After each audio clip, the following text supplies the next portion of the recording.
Good morning, my friends. Welcome to Melissa's Healthy Eats. This morning we are making some Chewy Molasses Cookies. We have baking soda, which is 2 teaspoons. We have ground ginger. Don't mind my tea in the background. Ground ginger, some butter, half a stick of butter. We've got some ground cardamom, which I freshly ground. It comes with cinnamon and salt and egg. Sugar, granulated sugar, some very robust molasses, dark brown sugar, flour, baking soda, I already said that. And that's pretty much it, so we'll get to go. So here's the baking soda. Make sure you level it off. Okay, so let's get this going. So we're going to level off some baking soda. Got 2 teaspoons there.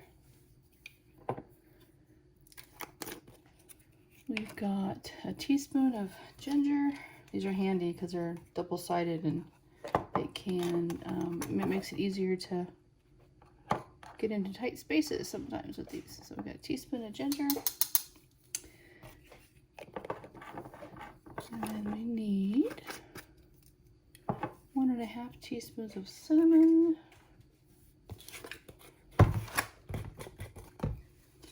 So we've got teaspoon of cinnamon here. We need half more.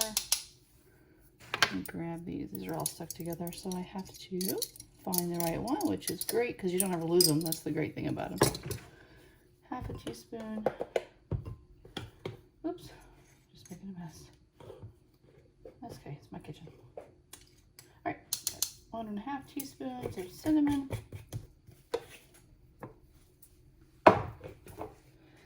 We have ground cardamom, which is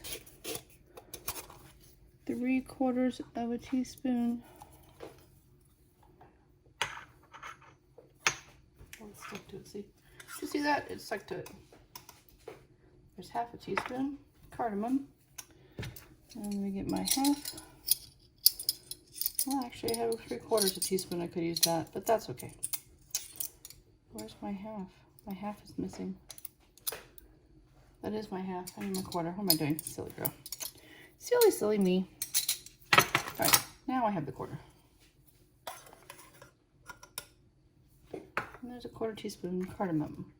What I do is I take fresh cardamom seeds and I grind them, and that makes my cardamom. Put the lid back on this. Sorry for my arm reach. Sorry for being in the way. That was silly of me.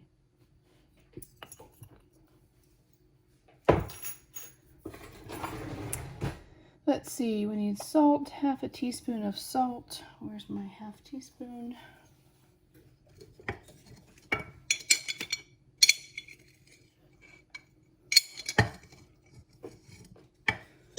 This is just regular salt. And then we'll whisk those together with some flour.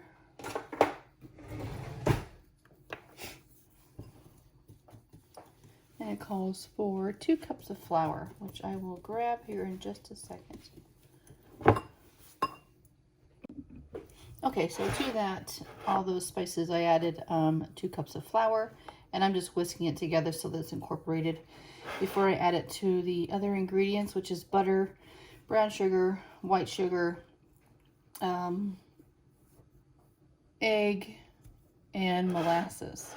And then after I've mixed all those together, I will incorporate the flour mixture so that it is completely incorporated. And then I like to, you don't have to, but I like to put it in some saran wrap and put it in the fridge. And then it makes it easier to manage and to work with when you make them. And I find that when you actually chill the dough, they spread less, which is pretty awesome. I have discovered all of that. Well, you know, I discovered my own, but I did find out that other people have said that as well. It depends on what you want. If you want them not to spread and have less of the chewy edges or the crunchy edges, then don't chill it. But that's your choice. You can try it both ways, actually. It's pretty cool.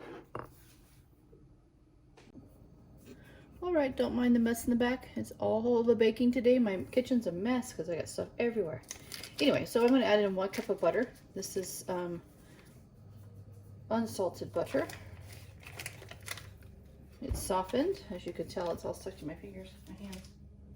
And then to that, I'm also going to add a 1/3 cup sugar, white regular sugar, and then a 1/4 cup of dark brown sugar. Out, I say out.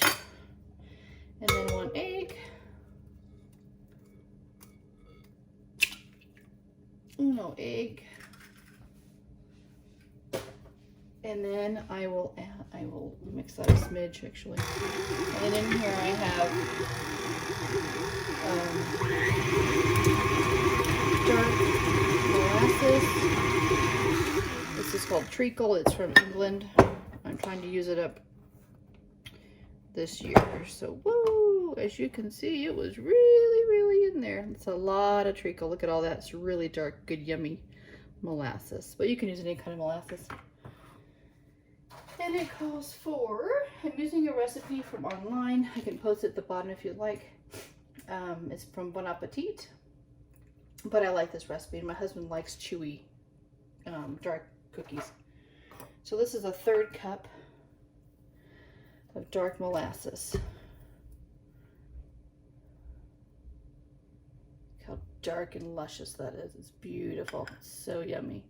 I like to add a little bit more than what it calls for. Just love this stuff. It's a different flavor. It's very dark. Look how dark that is. Oh, it's beautiful. Absolutely beautiful and yummy. Oh, almost dumped it.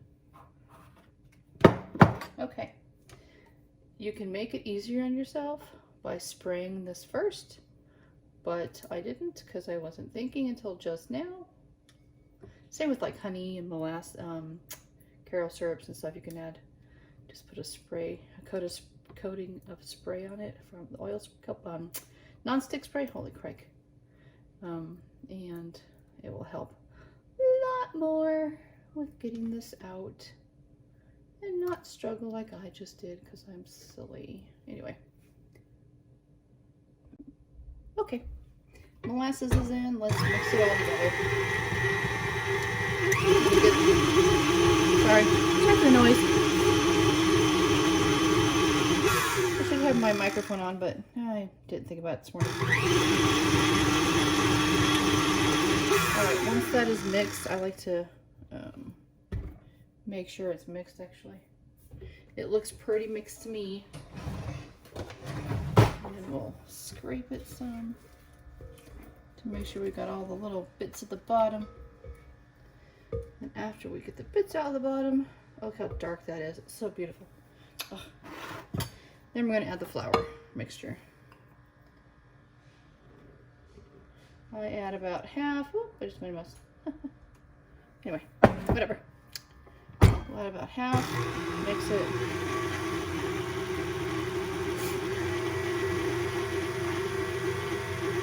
Now I'll come back when it's all mixed. All right, look at how beautiful that is. You see it? Oh, look at how beautiful that is. That is some dark molasses dough. So you see how soft it is? That's how it's supposed to be. But it makes it a little difficult to actually make cookies without them sticking to your fingers. So I'm going to put it in some saran wrap and put it in the fridge, and we'll come back when we get ready to bake it. Okay, now we're going to make almond biscotti, which I used from this cookbook, which I've used this cookbook for a very long time. I love this cookbook. It's got all kinds of great stuff. That side's upside down because it's all Christmas. This side's not Christmas. It's just random stuff. So we're going to make some almond biscotti. In here, in this bowl, I have 2 cups of flour, and then I'm just now adding the 2nd teaspoon, so 2 teaspoons of baking soda. And then I have to add to the bowl. To the bowl, we have a 1/3 cup of, let's fix that, a 1/3 cup of butter, which needs to be mixed until it's softened. And I let my butter sit out anyway until it's softened on the counter, because I'd like to have it already pre-softened. So we've got that mix. Now we're going to add to it. Wow, that's really bad. I'm sorry. So to the butter, we have to add half the flour, which I'm going around the baking powder because it doesn't go in until later. Not much later, I mean it's almost there, but so we'll add that, and then we add half of that, and we've got to mix it. It's really dry, but that's how it's supposed to be, because if you've ever had a biscotti, they're pretty hard, and they're perfect to dip in your coffees or teas or whatever. I love biscotti. This is like a tradition for me to make. Okay, into this mixture you can see that it's pretty crumbly. It looks almost like breadcrumbs. To that you add 2 eggs,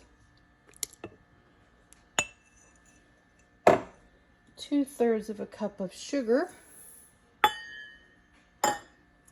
the baking powder, and the rest of your flour.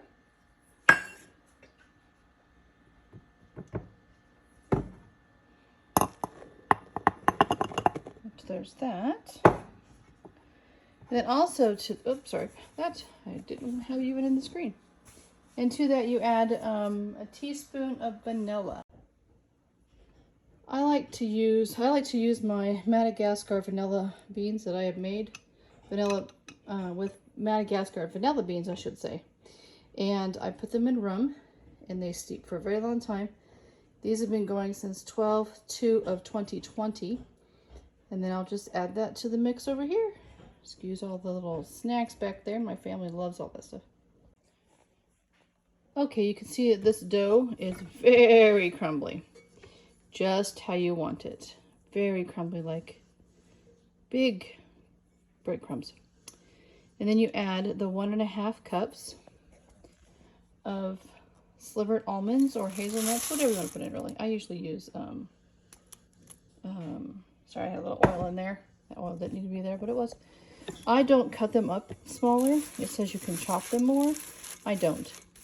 And then all you do is you mix them in here. You mix it together, and then you form it into a log, and you put it in the fridge so that it hardens for about an hour at least. And then you slice it, and I'll show you how to do that when we get to that point. Good morning. Welcome to Melissa's Healthy Eats. We're going to make some sugar-free oatmeal raisin cookies today. We're going to start by adding 2 cups of softened butter. And to that we will add a teaspoon of vanilla, a cup of brown sugar, which is Swerve brown sugar, and then 3/4 of a cup of Swerve granulated sugar. And those are the substitutes that we're going to be using. So we have some Swerve sugar, Swerve brown sugar, and they taste just like sugar. They're fine, honestly. And then of course my Madagascar rum vanilla.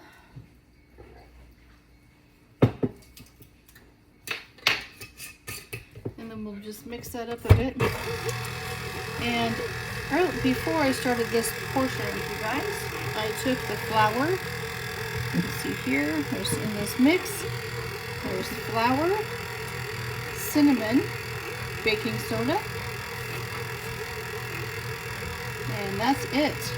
So we'll mix this up, then we'll add this mixture here, and then we'll add 3 cups of rolled oats and 1 cup of raisins.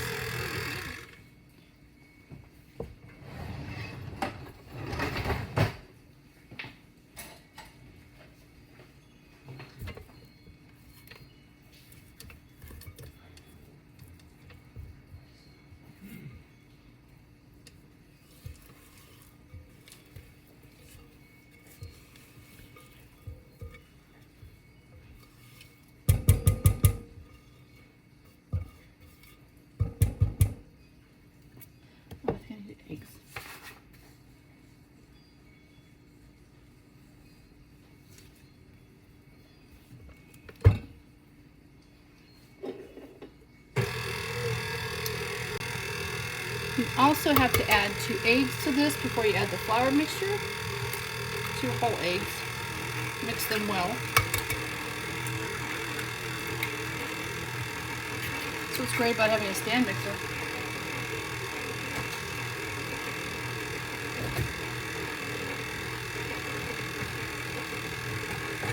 So we'll get that mixed and then we'll break that down a bit. Scrape the sides of the bowl so you get everything mixed in before you add the flour. There's a guy I work with that's diabetic and he's always mad because people bring in all kinds of sweets and he can't have them. So I told him I would make him his favorite cookie sugar-free. So we're making him these. He obviously won't get them all, but he will get the majority of them since he is the one I'm making them for. Now I'm going to add in the flour a little bit at a time so it mixes without spraying everywhere. Because if you've made cookies before or anything, you know that when you put stuff in too fast and it flies around, it's no fun. Alright, that's mixing pretty good. Let me down the sides. Make sure it incorporates all the way. And then we will add the rolled oats and the raisins. And then after these are ready to go in the oven, I will get everything out and we will start making all the cookie dough that we've made in this video. I did make some Rice Krispie treats and I made some brownies, but those were not homemade. Those were, the Rice Krispie treats obviously were, but the brownies were made from a box that I needed to get rid of and use before it expired. All right, now we're going to add the raisins and the oats. And then let this dough sit for a few while I get the other ones ready. And we will be good to go to make all the cookie dough, all the cookies for Christmas. This is my time of year. I love to do all this. It's my favorite thing to do is to bake for people and bake for my family and my co-workers. And yes, so here is the cookie dough. Cookie dough is ready. And then we will start cooking cookies. Okay, so here is the Almond Biscotti dough. We're going to cut this in half and then leave it this thickness, but side by side on the plate, on the pan I mean, so that we can bake it. And then after it bakes, I will show you what the next process is because it's more than just one-time baking. And then on this tray, we're going to put the molasses cookies. We're going to roll them into balls and then roll them into sugar and then flatten them out with a fork, much like you do peanut butter cookies, but not the double cross, just the single cross on this tray as well. And I made chocolate chip cookie dough before. I started making my videos, so I don't have that to show you, but I can do that in another video if you'd like. And then here is the oatmeal raisin. I have them on a tray already, waiting to, I will show you. Okay, so here are the Chewy Molasses cookies, and I'm doing the last two so I can show you what I meant by the fork. If it sticks to the fork like it just did, stick it in the sugar and it will not stick again. It will be fine. Like when you do peanut butter cookies, you do it this way, so you have double cross. And these ones you don't do the double cross. Here's the chocolate chip cookies and then the oatmeal raisin cookies, and we will put them in the oven and we will be back when they're done. Okay, here is the biscotti first thing. So we have to cut this diagonally and then we have to bake it again 25 minutes. Here are the molasses cookies, oatmeal raisin, and the chocolate chip. Okay, so here are the biscottis after I took that log out and I cut it into slices. As you can see, it's still pretty hot. All these little bits get a little darker and the almonds get a little darker, but that's how they are. Ow, ow, ow, hot. Yep. Not a very smart thing. Anyway, they just come out of the oven. They look like this when they're done. If you cut them better than I did, then they'll look better, but you know, they eat the same.